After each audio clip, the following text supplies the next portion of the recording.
I'm trying to get in a little bit in the Christmas spirit. So I'm giving me this present. If you haven't watched my 2 other videos for today, please go watch my 2 other videos for today. Star Trek Voyager. And how many Christmas books do I have in my house? Hey, and if you could please hit the thumbs up, I'd really, really appreciate it. Hit the like and subscribe. I'm hoping for a miracle of subscribers this month. I don't think it's going to happen, but I'm going to try anyway. So please give me a good Christmas and hit the thumbs up. But I read this last year in the midst of all my Christmas decorations, and I haven't gotten that far yet. So I love this book, and my video just made me want to do this book again. I just love it so much. So, for the second time in a row, without Christmas decorations, Johanna Lindsey's The Present. The Mallory clan always spent Christmas holidays at Haverston, the ancestral estate in the country where the oldest among them had been born and raised. Jason Mallory, the third Marquis of Haverston and the oldest of 4 brothers, was the only family member who was still at permanent residence. The head of the family since he was only 16, Jason had raised his 2 brothers, of whom had been utterly scandalous in their pursuits, and a younger sister. At present, the various Mallorys and offspring were quite numerous and difficult to place, sometimes even for Jason himself. So it was a very large brood that gathered at Haverston these days for the Christmas season.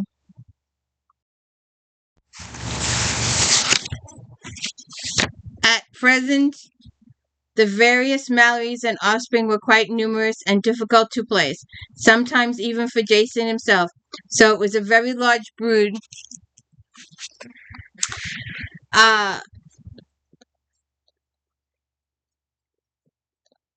So it's a very large brood that gathered at Haverston these days for the Christmas season.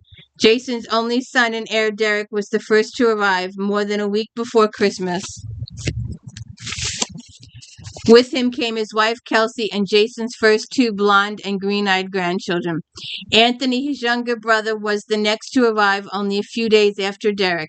Tony, as most of the family called him, admitted to Jason that he deserted London early after hearing that his brother James had a bone to pick with him. Annoying James was one thing, and something Anthony strived to do. But when James was out for blood, well, Tony considered that a different matter entirely, and it was time to split. Anthony and James were his youngest brothers, yet only a year apart in age themselves. They were both skilled boxers. That's it, boxers. And Anthony could hold his own with the best of them, yet James was heftier, and his fists were frequently likened to solid bricks. With Anthony came his wife Rosalind and their 2 daughters. Judith, the eldest at 6, had taken after both her parents, having her mother's glorious red gold hair and her father's cobra blue eyes. Seriously striking combination that Anthony feared was going to make her the reigning beauty of her day, which, as her father and reform rake, he was not looking forward to. No way, no as if shapes or form was he looking forward to that. And I don't think he'll be the one to take care of the situation. It will be James who will take care of the situation. But his younger daughter, Jamie, was going to break some hearts as well. But even with all his guests, Jason was the first one to notice the present that had appeared in the parlor while the Christmas was breakfasting. It was hard to miss, actually placed prominently upon the pedestal table next to the fireplace, wrapped in a gold cloth banded with a red velvet ribbon and bow.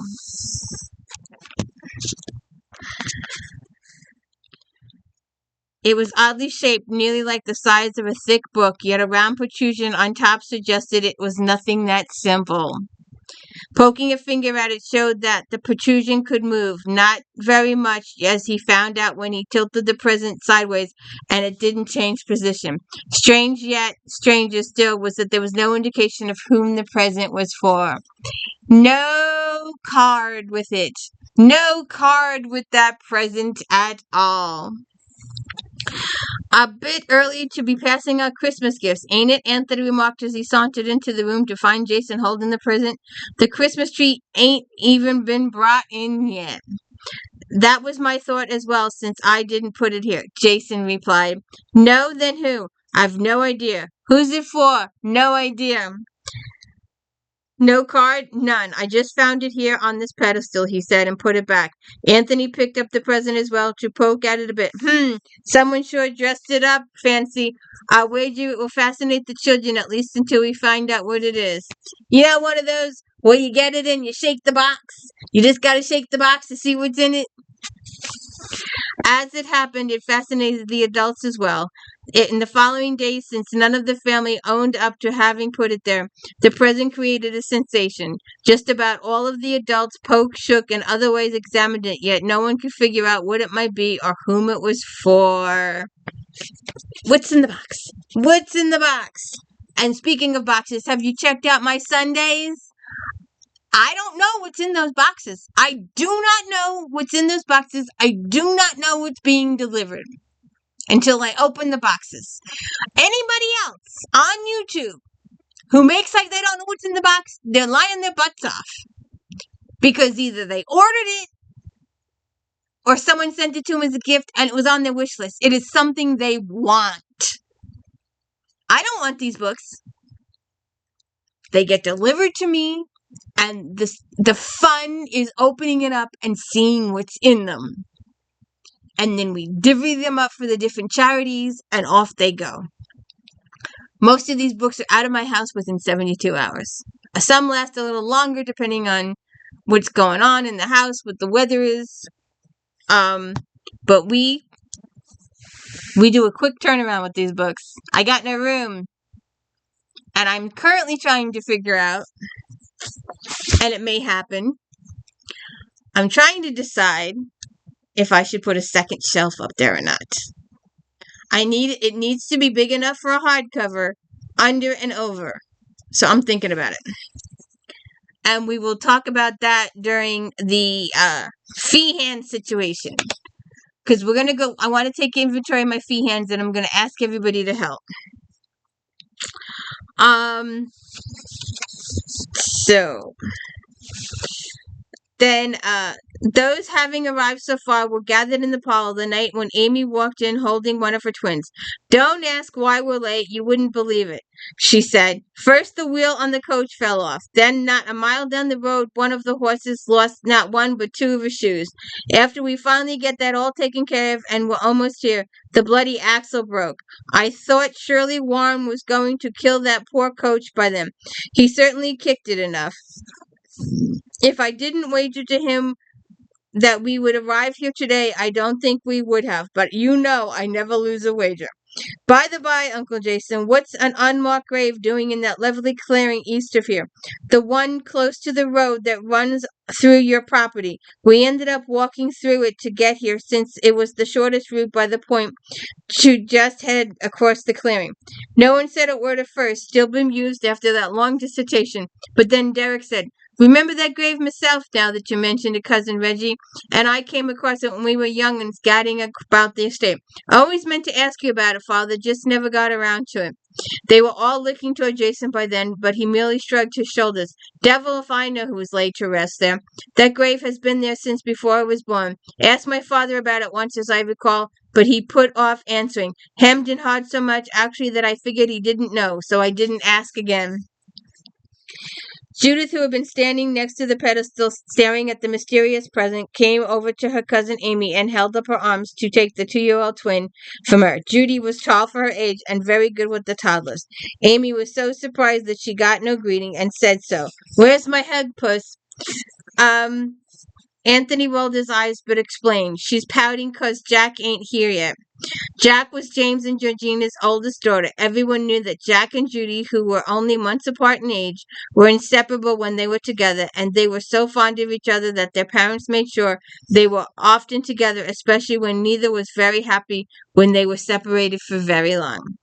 Am not, Judith denied in a pouting mumble as she marched back to the pedestal. Jason was the only one to notice when Amy's attention centered on the present that had garnered everyone's curiosity. He would have thought nothing of it except for her expression. Her brief frown made him wonder if she was getting one of her feelings about it. This niece of his had phenomenal luck, never having lost a wager in her life, which she attributed to these feelings, as she called them, that she got. Jason considered such things as feelings exceeding strange, which was why he would as soon not hear if she was getting one now. Uncle James hasn't arrived yet, Amy surmised by Tony's last response. Anthony did some mumbling of self. No, and hopefully he won't. Oh dear, you two are fighting, Amy said. Me? Fight, my dear brother? Wouldn't think of it, Anthony replied, but some bloody while ought to tell him this is the season for good cheer. Derek chuckled. Heard a rumor Uncle James was out for some of your hide. What set him off this time? If I knew, then I'd know how to defuse him, but if deuced I know, and ain't seen James for a good week, not since I dropped off Jack after outing I took the girls on. Well, James would have let me know if he wasn't coming, Jason pointed out. So when he gets here, no one would think it strange that he called Haverston's housekeeper by her first name. After all, Molly Fletcher had held that position for more than 20 years. That she was also Jason's very long-time mistress and Derek's mother was not something that everyone in the family was aware of. However, in fact, only a couple of members had ever learned or guessed the truth. Jason had told Derek, his son, about this time 6 years ago. And around that Christmas, Jason, who deplored all scandals attached to the family, was willing to create one and giving his wife Frances the divorce she'd wanted for years. She lived in a separate continent. They weren't even in the same city or town or anything. That woman was gone. She wanted no part of Jason. I've been meaning to ask Uncle James and Aunt George if they're having the same problem with theirs. Hasn't he gotten used to them yet? Jason asked Anthony, since Anthony, being closest to James, saw him the most often, and Jason didn't get to London that often. Of course he has. They all still remembered his reaction when Amy had born twins. He'd asked his wife, Georgina, who was Warren's sister, where they came from. Good God, George, you could have warned me that twins run in your family every other generation. We're not having any, do you hear?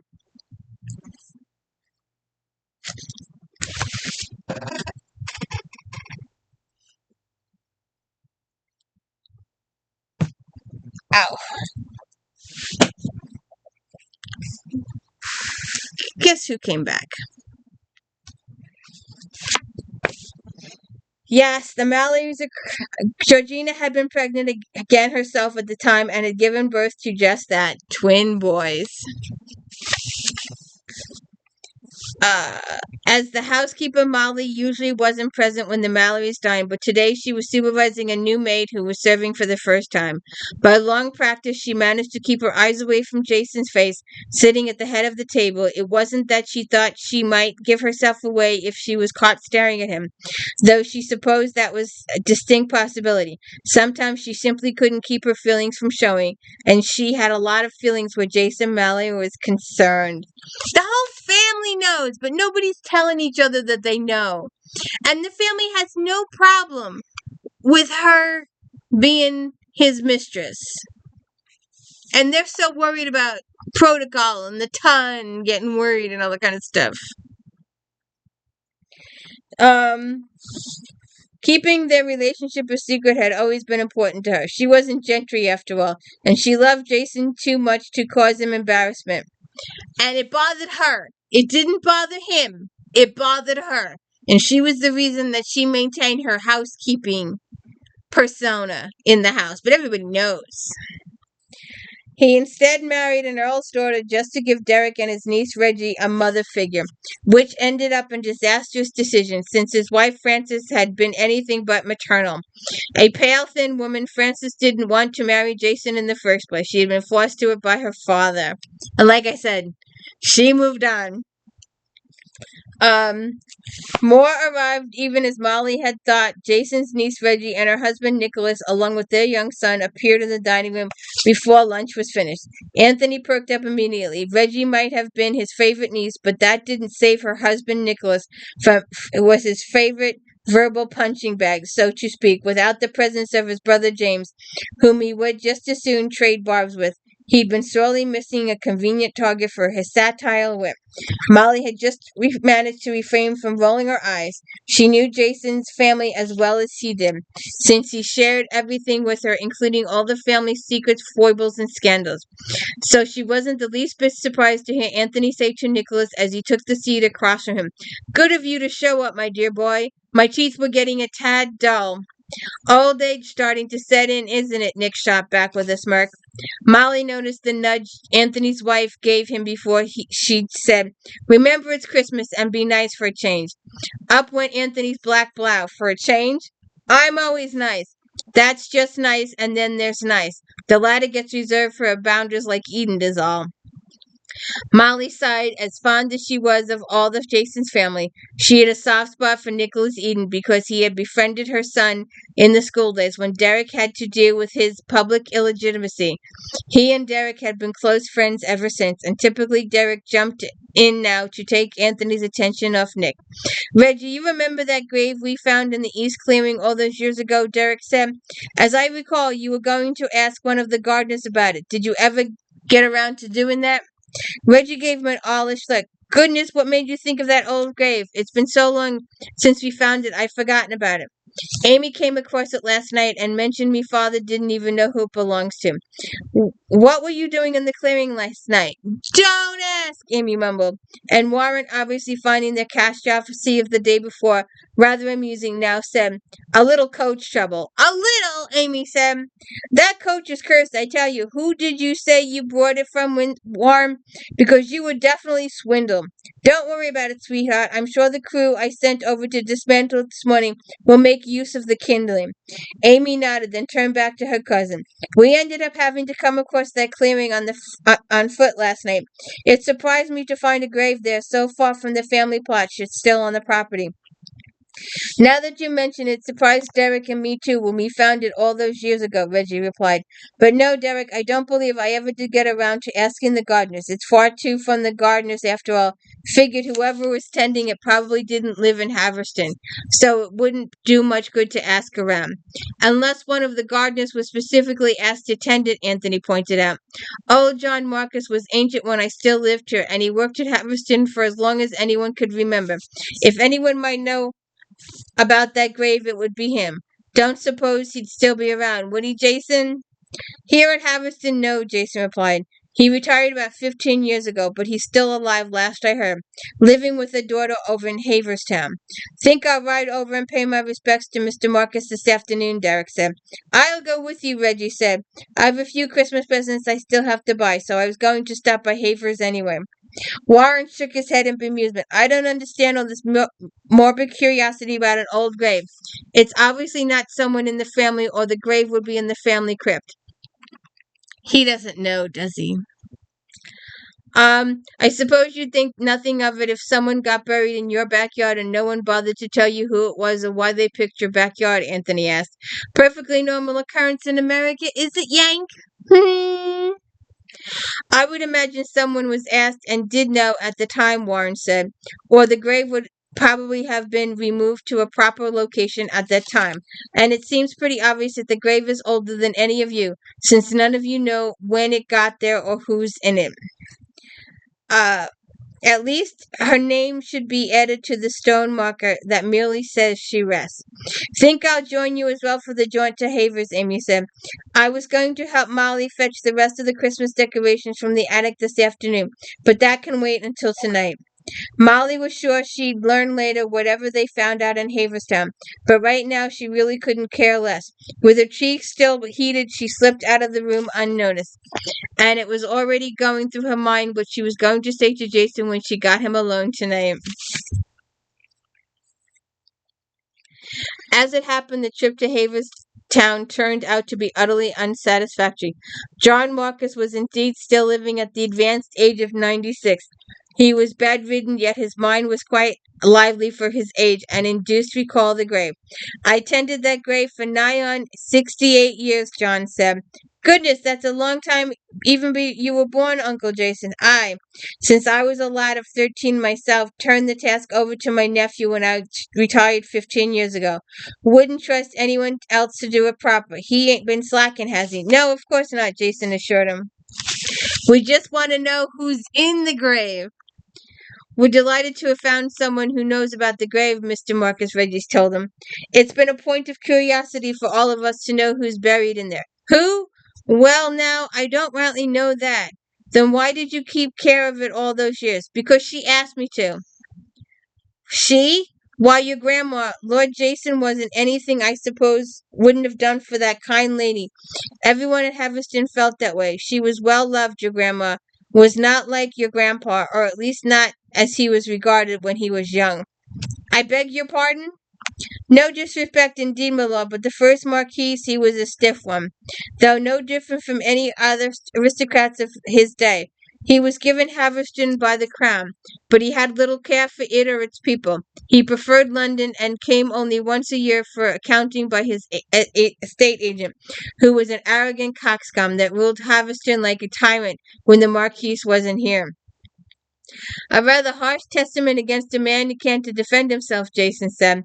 Merely the truth as I saw it, but that was before the Marquis met and married Lady Anna. She changed him, she did, taught him to appreciate little things in life, soften his edges. Haverston went from being a dismissal, bleak place to work to being a place her people took pride in calling them home. Rumors, though. You mean about her being gypsy? Ah, that one. Just because she looked and sounded gypsy, and there happened to be gypsies in the area just before her appearance, some folks got that silly notion. But when the Marquis, he put a stop to that rumor when he married her, after all. A lord like him would never marry so far beneath him, would he? Hmm, hmm, hmm. Hi, Jason. Hmm. Depends on the Lord. Back then, it wasn't done, Lord Derek. Today, maybe, but 80-some years ago, a scandal like that would ruin a man. Well, rumor was all it ever was, Jason pointed out, since it's never been proven one way or the other. The rumor wasn't completely put to rest, though, or it wouldn't still be known. But as you say, it hardly matters in this day and age whether Anna Mallory was a gypsy or of Spanish descent, as most assume. Only she could answer that, but my grandparents died before I was born. I'm sorry I didn't know them. Hell, if it's true love, I'm glad our ancestor realized it. For some men, it's taken years and years and years. Jason didn't miss the subtle prodding directed his way, but before anyone else noticed, he said pointedly, Didn't you say you had a bit of shopping to do while you were here in town, Derek? Change the subject, don't you? Change the subject. Derek knew that Jason had been after Molly for a long time to say yes to marrying him. Wonder why I never thought you'd do that with Anna Mallory, Amy remarked to herself. Do what? Make a bet that we learn the truth about her. Anyone care to make that wager? I'd prefer the speculation ended here. You really don't want to know the truth, Uncle Jason? I didn't say that, my dear. I just don't want to see you break your perfect win record on something that can't possibly come to light. Uh-huh.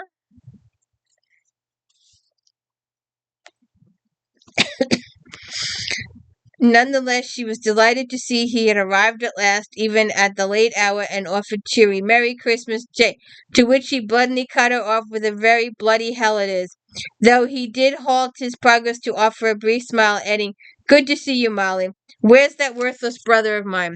She was surprised enough to ask, which brother would that be?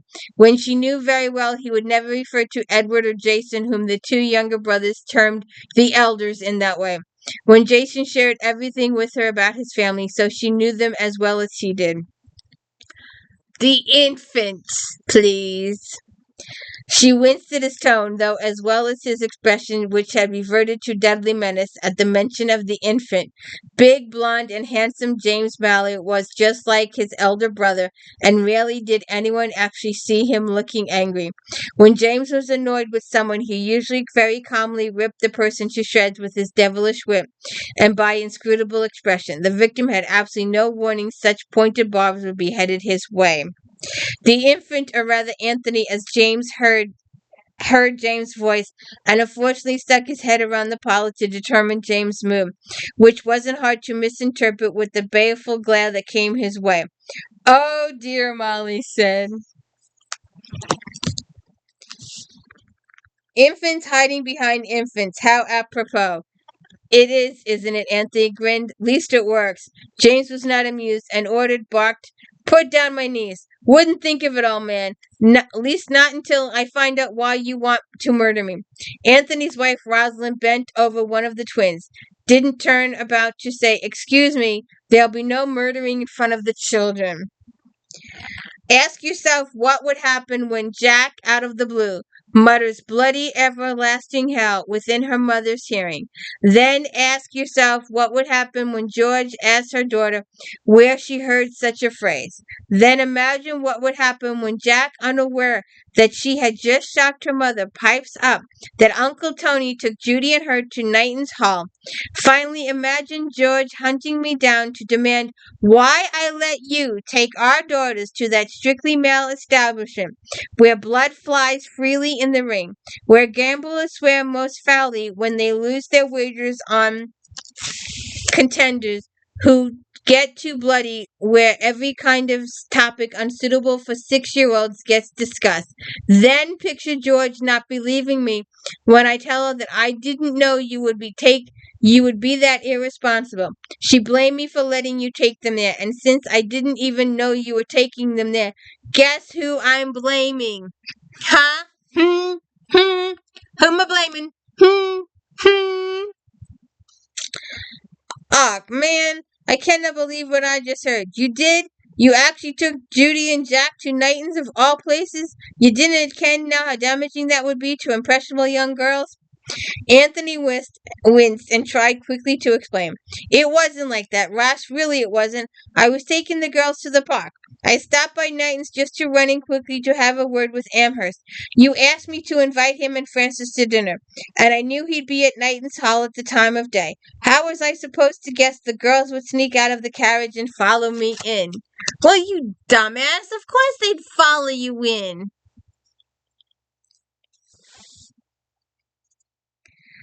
"You can stop blaming me. You heard what I said. Wasn't as if I deliberately took the girls to Knighton's. Something could have happened to you, you know." "Beg to differ. I ain't that bloody stupid," James said. "I like that. You want a piece of me, won't be satisfied without it, then have at it. Don't mind if I do." We get into a little bit of a tiff. And we have a little problem with Georgiana, too. Georgiana, James calls George, and it irks the life out of her brothers. James's family doesn't care, but it only bothers her brothers. It doesn't bother George at all. He calls her George. Let's see here.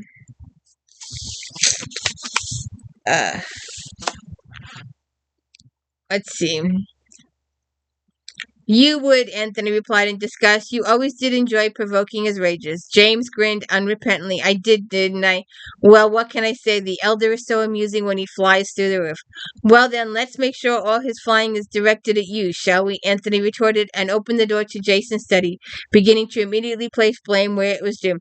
"Jason, old man, I tried to calm this great hulking bull down last night. Indeed I did, but he was having none of it. Blames me." "Great hulking bull," James interrupted. "Because George ain't talking to him," Anthony continued without pause. "And now he's got me in the same bloody boat because Rosalind ain't said a word to me." "Great hulking bull," James repeated. "The shoe fits. Enough. I hear the whys and whereas for now, if you please." "Yes, you did leave out the best part, Tony." Anthony sighed and told his elder brother it was the worst bloody luck. Jason, indeed it was, and could have happened to any of us. If truth be told, Jack and Judy managed to sneak into Heighton's when I wasn't looking. It wasn't his fault. It wasn't his fault. They were supposed to stay in the carriage, and they followed their father in.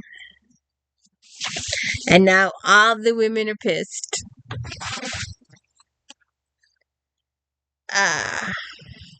So then George arrives. So he reminded her pointedly, "You said you weren't coming, George. What changed your mind?"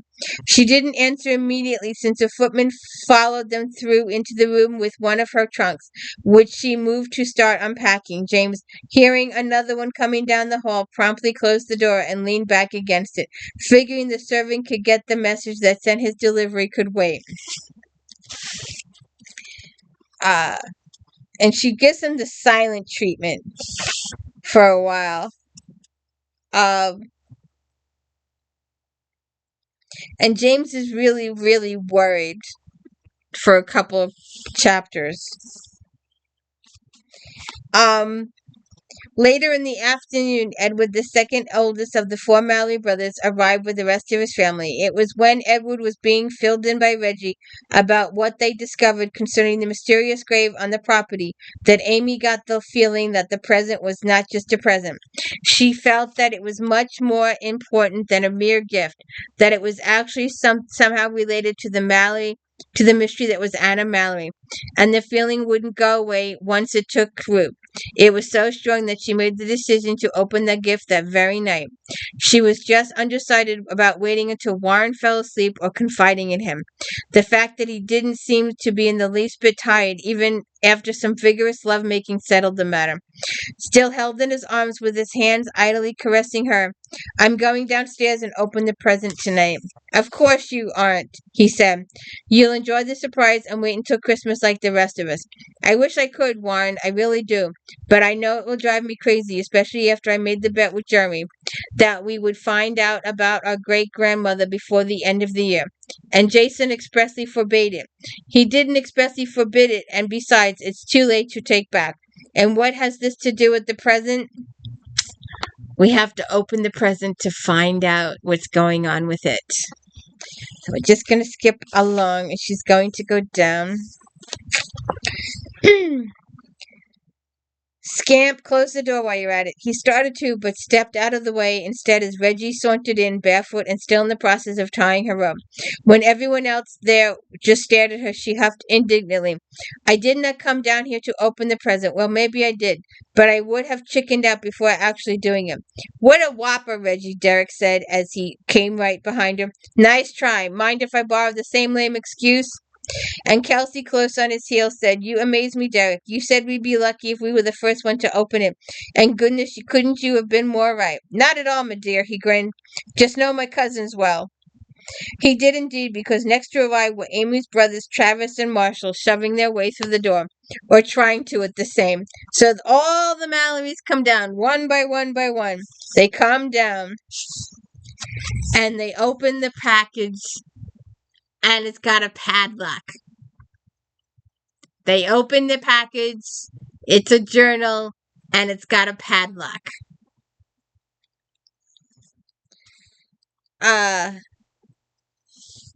Anybody have a key?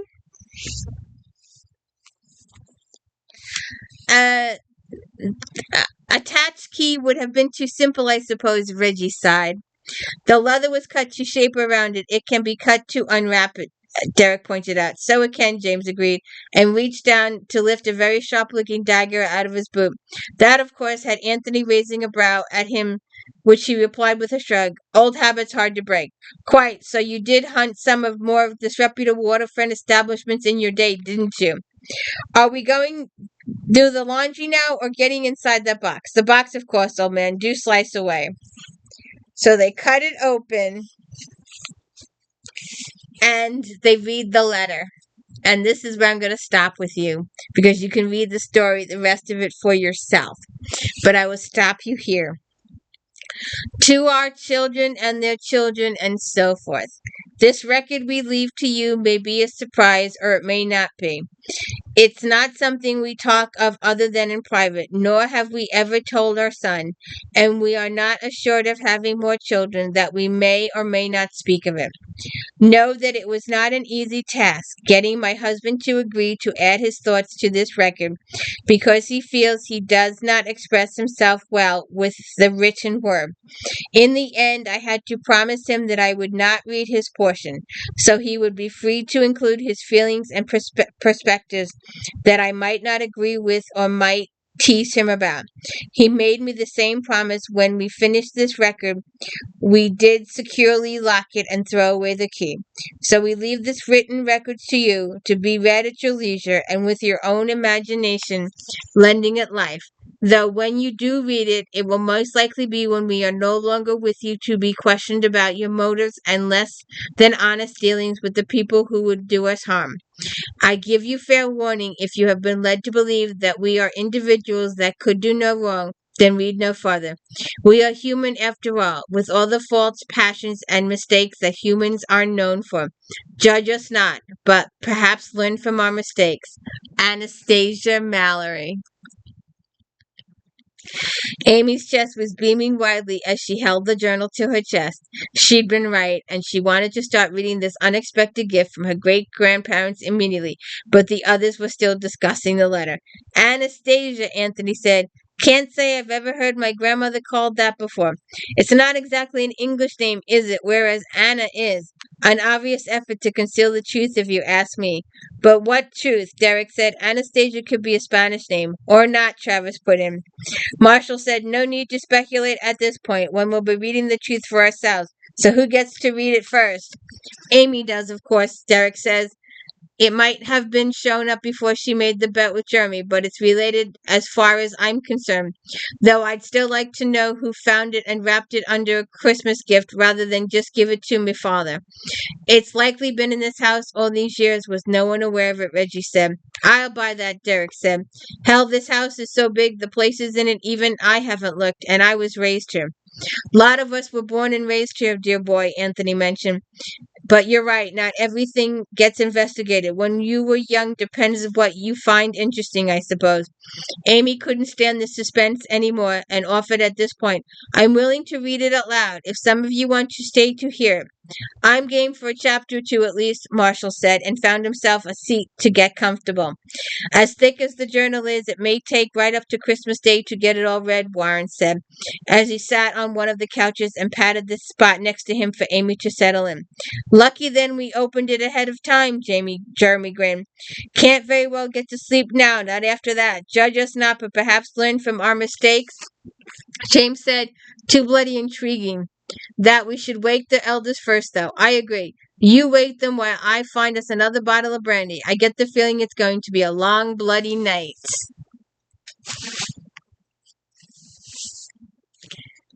So, Johanna Lindsey's the present. If you want to learn about Anastasia Mallory and her husband and who the grave is, check it out. And I enjoy this book immensely. I read it all the time. Every year I read this book. And I hope you have a good day. And I hope you checked out Voyager. And we start reading Naked in Death tomorrow. And my unboxing on Sunday. And we have one more. And the winner is... Before we start moving forward in life with Flashback Monday. We'll see what happens. Have a good one.